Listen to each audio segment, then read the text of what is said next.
Welcome back, everybody, to the Havoc Sports Podcast. I am Colton McCain with my co-host Harry Johnston, What's up, baby? and today we are talking about the NBA Finals. That's right. I thought this episode would be a little bit later on for us, but both teams were skunking, so here we are, Boston versus Dallas, NBA Finals. Either Luka or Tatum is getting their first ring. That's right. And, when I'm looking at it, I'm okay with either of these guys getting a chip. Either Yeah. one. I mean, they both deserve it. Very deserving. Yeah, so this is going to be a good matchup, I feel like. I think for this episode, we're going to kind of talk about, the starting lineups, maybe a couple bench players. Yeah. And then we'll probably give what edge do we have to each team for game one. And then we can talk about what we got for next episode. Yeah. Before we dive into the matchups, little hot take here. I saw it.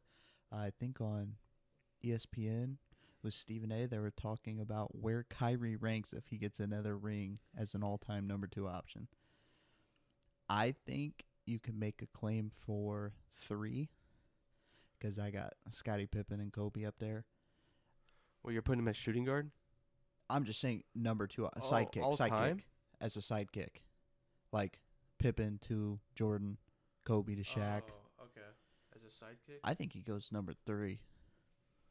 Mm. It's either he's got to be in the top 5. Yeah, he's definitely top 5. I'm just trying to think of other threes. Because you got Scotty, Kobe, What about Steph and Clay? Wade, Clay. He's up there somewhere. Well, yeah, because then another good one would be LeBron and Kyrie. So Yeah, and I think that's why he goes. I don't know. I think he's definitely top 5. yeah, He I ain't got agree. 6 rings, so that's not happening. He had like a 2-year spree, 3-year spree where he was like a locker room cancer. Yeah, but then like, he got on the Mavs. yeah, and he got on the Mavs and He's he's him. perfect spree. Yeah. So All right. So key matchups. You just want to do this like point guard, like their point guard. Yeah, to yeah. the point guard. Okay. Yeah, break it down by position. Yeah. I mean, this is going to be a lot of you as a annoying Boston fan. I know we all hate our Boston fans out there, and they have to deal with me as a Patriot too. So I understand, but Boston's here. You make the swap out. You get rid of Smart. You pick up Giroux. He's going to be matched up with Kyrie. I think that's going to be a very, very good matchup. You Yeah. have offense That's versus probably defense. Yeah, and that's probably why, Drew Holiday's always been on the Olympic teams, is because he's just known for his defense against the 1s and 2s and even 3s. So, I would give the edge still to Kyrie just because of the fact that his bag's so deep that no player can guard him. And there's so many options for him. But the case is, if Drew Holiday can average 15 points, 16 points a game and still get his 2 steals and a block a game, then that could change towards the end of the series. I agree with that. I think that matchup comes down to, Kyrie's going to get his 25. But what can you do? How can you hold him to 25? He's going to get to 25. How much are you going to let him get? And how much offensively can you impact the game as a player? Yeah, because there's games there in Minnesota where they would hold Kyrie to 15 points, 16 points, but then Luka would have 42. Yep. Or they would give it to Derek Lively or Daniel Gafford that has 16, 17, 18 points. You know what I mean? So if you shut down Kyrie Irving, you got to figure out a way to still shut down the whole team. Stopping one guy ain't going to win you the game. Maybe for Luka, but Luka's not stoppable. We've figured that out in this playoffs pretty much. Yeah, I don't know, he's in his bag right now. Yeah, and that kind of leads us into this next one, and he's facing a good defender too, though. That's the thing with Boston is you got the best backcourt of defense possible. Yeah. Like it's. I still don't know if I almost think that they would switch might those, swap the two, or even have Jaylen Brown take Doncic sometimes. But I think Giroux would be a little bit better matchup for Doncic. I mean, no matter what, you're going to be playing a lot of help. You have to. Yeah, but I would agree with that. Drew Holiday probably guarding Luka because they kind of Luka's kind of big for a shooting guard. and I was gonna say, and it's kind of like what they call a sleeper build almost. Derek White is. He's not that Yeah, big. and he can guard Kyrie. He's a good defender. Yeah, he can guard Kyrie for sure. He can get a hand up on Kyrie's shots.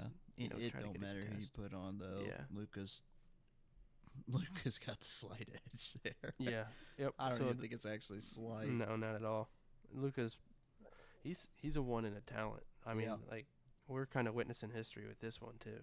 It's great. I think I just put him with stats compared to LeBron for like so many playoff games, I think, and all his stats were just. But I mean, the game's also changing too. But Luka is still incredible. It's just crazy how he plays so slow, but he scores every. It's kind of like Jokic. I can't stand it. I can't stand watching him.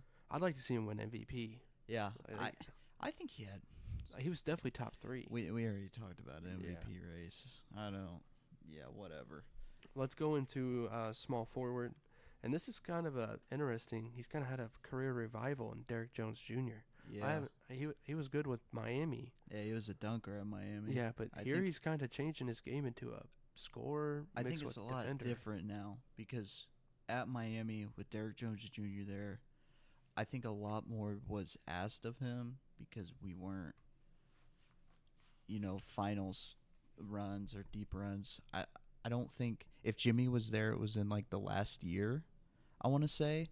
So Derrick Jones Jr. was actually asked a lot more of to try to play, but now he's not asked to step outside of a role player, and he can really develop into that role. He doesn't have to be a big scorer. You don't see Derrick Jones Jr. slam dunking through a ceiling anymore. Right. He's just a great role player. But the thing was I think they had him guarding Anthony Edwards. Yeah. So it's kind of going to interest me with who he was doing good too. Yeah, who they match up with Jason Tatum, and who they match up with. I think Brown. I think Derrick Jones Jr. takes Brown, and my only reason for that is I think Jaylen Brown is 10 times more explosive and makes way more explosive plays than Jason Tatum. Not saying he doesn't. Here's another thing here, though. We're going into 3, but kind of just an overall. Where are you going to hide Kyrie Irving and Luka? Both those people do not play defense at all. Yeah. So it's like, are you going to? I know one of them can guard Drew Holiday. And I think that'd probably be Luka because Drew's kind of an inside guy and sits in the corner. But I think that's why you're gonna try to get Tatum and Brown to drive. Yeah. The way that their defense, because you have 3 very solid defenders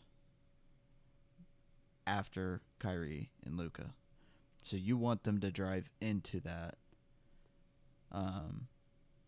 But the problem is Boston, it's just like it's such a random night. Sometimes you get nights where all they do is attack you, and then other nights they're shooting 55 threes and making 30 of them.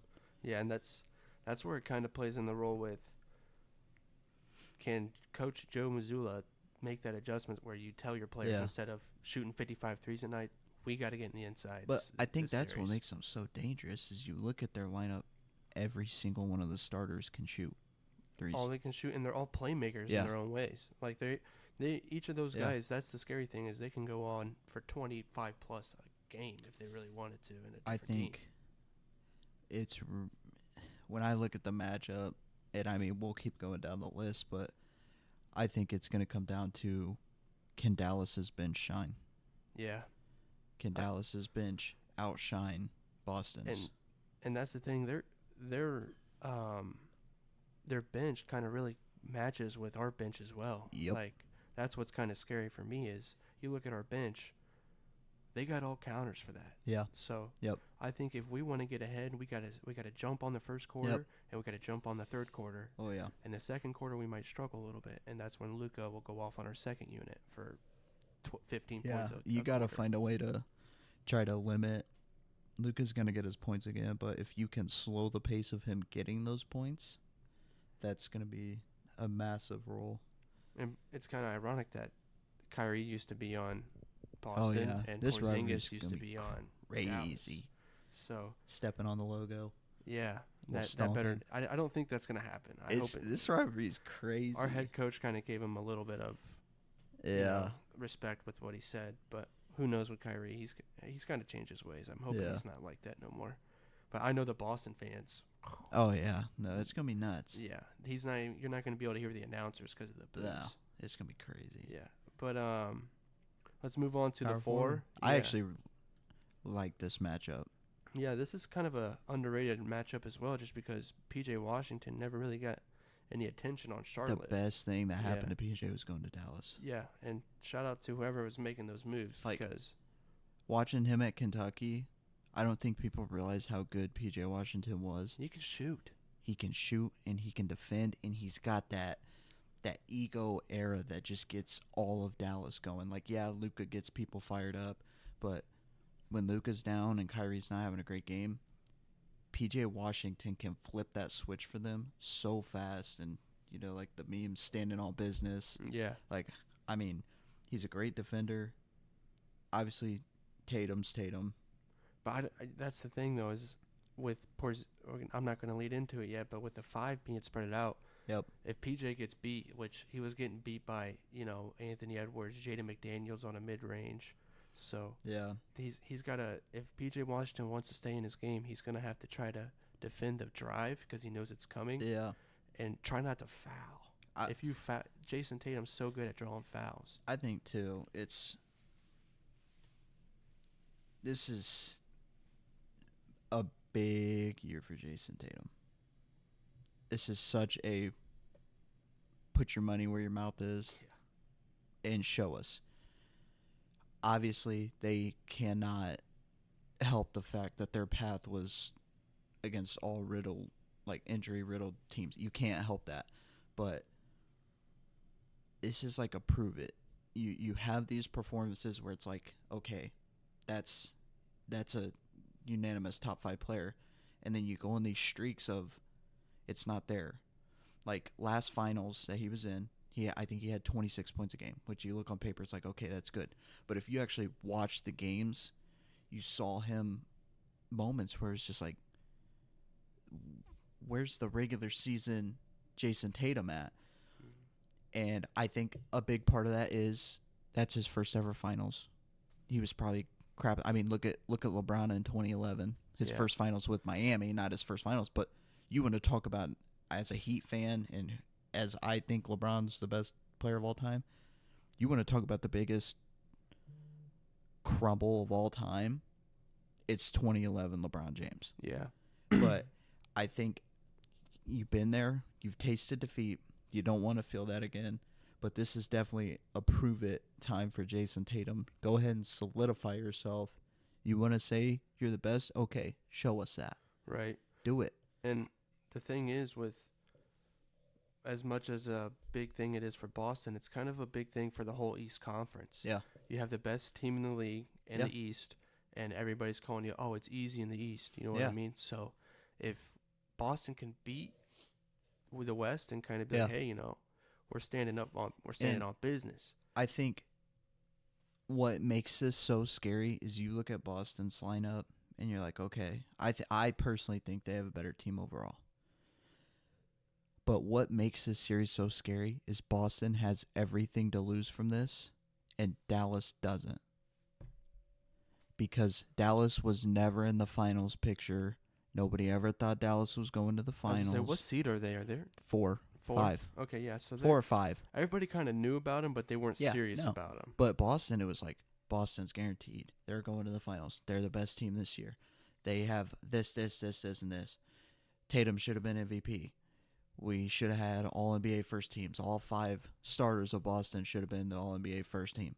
It's like, okay, you got all these things.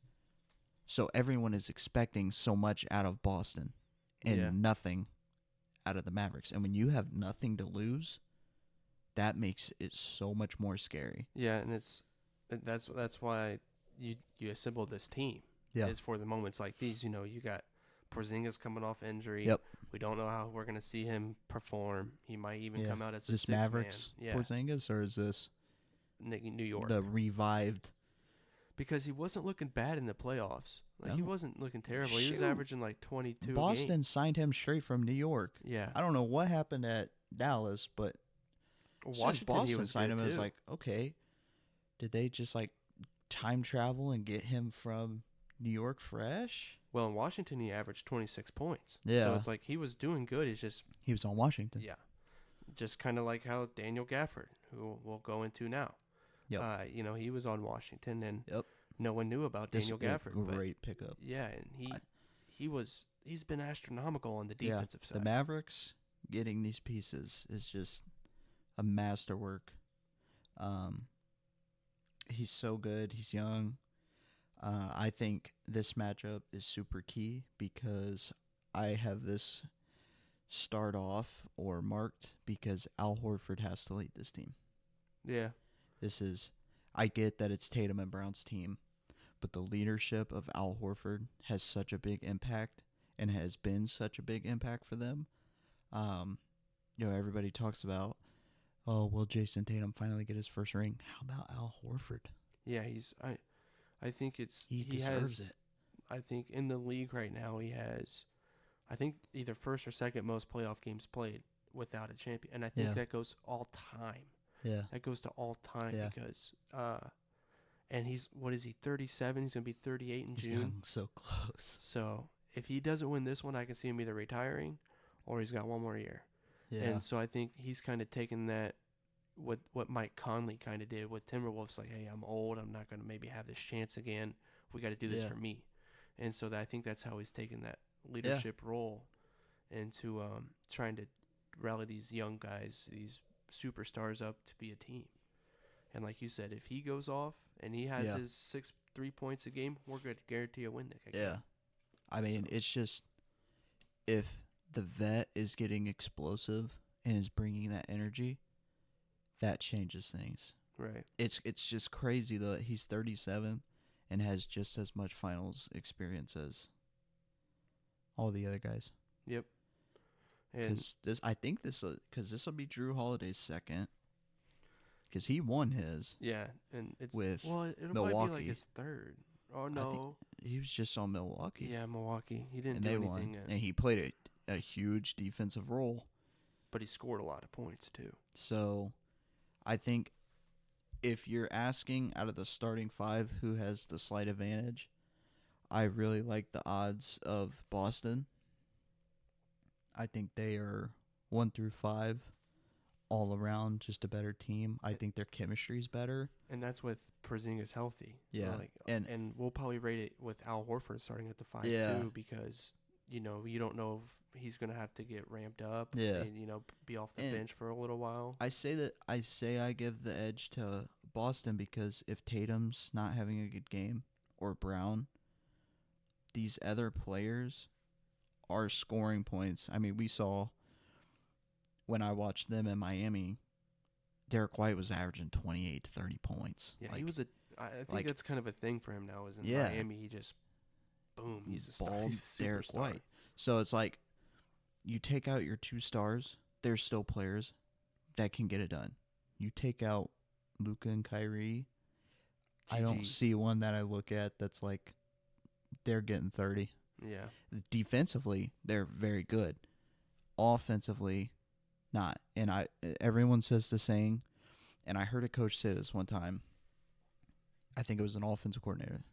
He said, I've always heard the saying, defense wins championships. Defense wins championships. It's like, okay, so if 2 defensive teams are so good that at the end of the game, it's 0-0 because nobody scored, who wins the championship? Nobody. Yeah. Offense wins championships because you have to outscore the other opponent. I mean, it's kind of obvious. And you only score on offense. Yeah. I mean, if the offense was so bad, maybe a defense would get a touchdown. Yeah. In a football situation, maybe, yeah. Yeah. But you talk basketball, right? Defense ain't going to score you no point. Yeah. It does play a huge role, but offense wins championships. So even with Al Horford, you're still giving it to Boston at the 5? Yeah. I think you go Jaylen Brown equal to Kyrie, Luka, and Tatum, pretty equal. Okay, let's look at the other scores of Dallas. PJ Washington's not a crazy scorer. I put Porzingis over him scoring. Gafford. Damn near Al Horford over him scoring, Yeah, too. Gafford and Al Horford I had pretty close. Okay, who's that leave left? Derek Jones Jr. versus Derek White. I'm taking Derek White. I'm taking Drew as a scorer over the other three starters of Dallas, and he's a defensive player. So I think Boston has to get this done solely with the starting five. You have to outscore them like crazy when your starters are in, because I really like the matchups for Dallas 10 times more than I do for Boston on the bench players. Yeah, and we can go into the bench now if you want. Peyton Pritchard, I'll just name them off. It's Al Horford, Peyton Pritchard, Sam Hauser, Luke Cornett. Yep. And none of those guys are really like, Peyton Pritchard's will give you 10 points maybe on a good day. Sam Hauser, he's struggled at bad. I mean, he's bad right now. Like, he's bad. Yeah, I think he's made like 3 threes the whole series or the whole. But he hasn't run. had to do anything.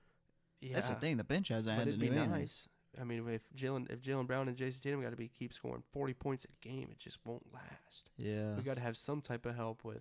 Yeah, Drew Holiday putting up 20. I think that's what sucks for them for having the playoff schedule of riddled injuries is players that need to be able to warm up and get into it like your bench. They haven't needed to because you've been up by 85 points because you haven't played anybody, and I don't mean that in a bad way. It's not Boston's fault. But it sucks for them because your preparation has taken a massive blow. You have not played anyone yet. And that's what we're kind of known for is playing to our talent. When Cleveland didn't have Donovan Mitchell and he missed last Jared two. Allen. Halliburton missed last two. But it was a close game, both games. So it's like if we can be consistent with what we have and play to our best capability every quarter, we should blow these guys out. If Indiana could have played, I mean, they forgot that in the NBA there's 4 quarters, which sucks for Indiana, being that we're from there, even though you're a Boston fan, I think somebody slid them a rule book that said that there's only 3 quarters in the NBA because in the 4th quarter they choked away. They had it. All the games. You go and watch, they had Boston in all 4 games in the 3rd quarter, and then it was like a magic trick. It was like, there's a 4th quarter? I thought we won. Yeah, and it was crazy. Yeah. I mean, it kind of goes on the coach, though, too, because like when you think about that Jaylen Brown shot, it was like, if you just foul whoever gets the ball before shoot, they shoot 2 free throws, I'm you slamming guys win. that kid. Yeah. So, I don't know. If I'm the coach coming out of that timeout on that, when they got to snuck a game by, foul. I don't know what you think. Yeah. And so I put that on, players and coach. Pascal Siakam should know that stuff. Yeah. And so. I don't know what you're thinking. I don't think they read the rule book too well either, because in overtime even when Tyrese Halliburton was in, he chucked the ball away like 4 times in a row. Yeah. It's like. And I get that, like, they're young. You want to win it the proper way and play good hard defense to win. It's the playoffs. Yeah, you do not care about proper. They kind of caught that Miami streak where they were clicking at the right time. Yeah. You know what I mean? Their offense was the highest scoring offense that's never been the highest scoring offense. It was probably top 5, I think, this year. So they came into the playoffs hot.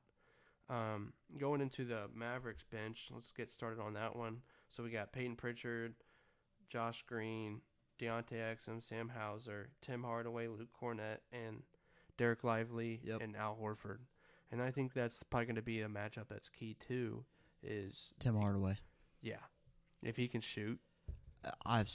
Tim Hardaway is one of the biggest reasons that I put that bench over Boston's, because I've seen that man go out and drop 50, and you're like, who the heck is Tim Hardaway? And it's like, you watch him, and you watch before Kyrie got there and he got moved to the bench. It's like, Tim Hardaway he's pretty freaking good. Yeah, he's pretty good, and but he's pretty streaky. I've seen a lot of days where he goes like 1 for 9. It's like, dude, why is this casual keep shooting? And so, I think it's gonna be a good matchup bench wise. But I think just because of Derek Lively himself, he kind of reminds me of the Celtics' old center Robert Williams. Yeah. Fuck, he's just defensively astronomical. Offensively, he's the threat on the Yeah. lobs. The lobs, What? he's What happened to Robert Williams? Did he go to Minnesota or Memphis too? no. He went to Portland and he got a knee injury again. So he kind of looks better on our. We traded them, Malcolm yeah. Brogdon and Robert Williams That man for went. Drew Holiday. He was good. Very good defender. Poor guy.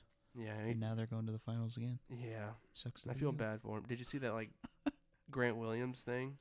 Oh where- yeah, both his teams. Yeah, both of his Yeah, teams are going to the it's- finals, listen, and now he's on the Charlotte Hornets. Grant Williams gets what he deserves. Yeah, He's and people are like, "Oh, it's so sad." Dude's getting like 20 million anyways. He don't even care. that's why he didn't come back. It's because Yeah. he wanted 20 million. He We're like, does not "Get care. outta He's here, getting dude." his money. That's what he wanted. Honestly, you give me $20 million, I'm gonna forget about the NBA Finals for a while. Yeah, I'm just saying. same here because I'm living in my mansion in Charlotte. Yeah. Just casual. All right, so yeah, go ahead. you got key matchups. We know you're picking Boston. What do you think it's? How far you think it's going? I think it's gonna go 6, probably You 6. like 6? And if it would go, I think it goes 7 if Porzingis goes out. I think Yeah. it would be harder on our bench to kind of keep up with the two Yeah. at 5. Luke Cornett's not that good, Yeah. and so And it's hard to. It's. I think it goes 6 or 7. If it just depends if we're healthy. I would love to pick Dallas. I would love to pick Dallas. But I can't. It is so hard to win in the TD Garden. I don't think people understand how hard that is and how crazy Boston fans are. Being a Patriots fan myself, I understand how crazy Boston fans are. And I can't pick Dallas. I also think Boston gets it done in 6. I would love to say 5 because I think it'd be cool for them to win in front of their crowd. But I think 6 is. I feel like 6 is always just a safe number. It's just so lame when they win in the opponent's crowd. Like Yeah. when I was watching the Everybody's ECF, ticked. yeah, everybody was like not chanting. Yeah. Or when you was listening to the players talk, you could hear all the players Yeah. chattering behind them because there's nobody saying a single word. It's like when LeBron came back 3-1. Imagine if LeBron wins that in the Cleveland. yeah, like they'd go stupid. Yeah. So it's just like That would have probably been the greatest title yeah, ever. I agree. It would have been just insane. I still got Dirk as the greatest title run of all time, But yeah, I think the Mavericks, they really do match up with us pretty well. Like I feel like this is probably going to be the best matchup we've had yeah. all series and all playoffs. But I just feel like when it comes to scoring wise, will Luka and Kyrie need help off, PJ Washington being cold because he's had to shoot all Yeah. playoffs. So I think scoring wise, that's why the Celtics are they're just you don't know who's going to score 20 Yep. a game. So I definitely think it's going to be an entertaining series though. Oh yeah. Like it's not going to be The money's there Yeah. to the series. You got a couple key rivalry things going on there that this is definitely going to sell. This is definitely going to be an entertaining series. It'll be fun. Yeah, and you want to talk to him about the next episode? Yeah, so we're going to be trying something a little different, still sports related. Because we're still new at the end of the day. The Havoc Sports Podcast There you go. is still very new at the end of the day, so we want to try experiment with stuff. And the next episode, we're going to be talking a little bit of fantasy football, and it's still got sports. We're still going to be talking about stats in sports. So when we say fantasy football, yeah, we'll talk a little bit about scoring points and stuff, but at the end of the day, we're still mainly talking football because we ain't talking about players that ain't good. Yeah, and we'll probably start out talking about game 1 of the finals first. Yeah. Just like a quick 5-minute recap of like what went on. And then we'll jump into fantasy football. So Yeah. I'd expect a little longer episode. Yeah, and We'll I mean, We'll probably give like a whole lineup, maybe a couple bench Yeah. players. and if there's something, we always say at the end of our episodes that we want feedback. And that's because we want to know as fans and as listeners, what is it that you want? You know, like if you want WNBA, we'll take the time We will. and we'll do it. Is we'll it just something stop that doing a we're super podcast into? If we got to do WNBA. Yeah. Come on. I mean, is it something that we're super into? No, absolutely not. But if that's what you guys want to hear and you want to hear Caitlin Clark get shoulder checked out of the stadium, we'll take the time to do it. Yeah. It's not as exciting for us, but we're willing to put in the work. And that's why we want feedback from you. What do you want? What sports do you It like? doesn't have to be like basketball. It could be Esports. Esports. It could be UFC. It could be anything. And we will do our research on so it. We'll try to get the best research. And we're going to experiment with stuff little by little, trickle stuff in. You know, this time's going to be fantasy football. That's something that we love and that we have our own group of fantasy football. We love to play it. We've been playing it since, I don't know, like 8 years. I think it was since we were in high school, like a freshman and sophomore in high school. And it fits sports. We love to talk about sports. So we're going to give it a try. It's not going to be anything, when you hear fantasy football, you think of points and numbers and complicated. We're not breaking down the rules. We're talking about players at the end of the day. You could even count it. Fantasy football is almost like having the category of who's the top 5 players in each position. Right. That's what it is at the end of the day. Yeah. So we're gonna try that, break that down a little bit, break down a little bit of game 1 of the finals. We want to stay on top of that for you guys. But yeah, we're just gonna experiment, have fun. That's what we want to do. Have fun. Make sure you guys are having fun and getting different, exciting stuff. Right. And we appreciate your guys' support, and we'll talk to you guys later episode. Peace out. Yep. See ya.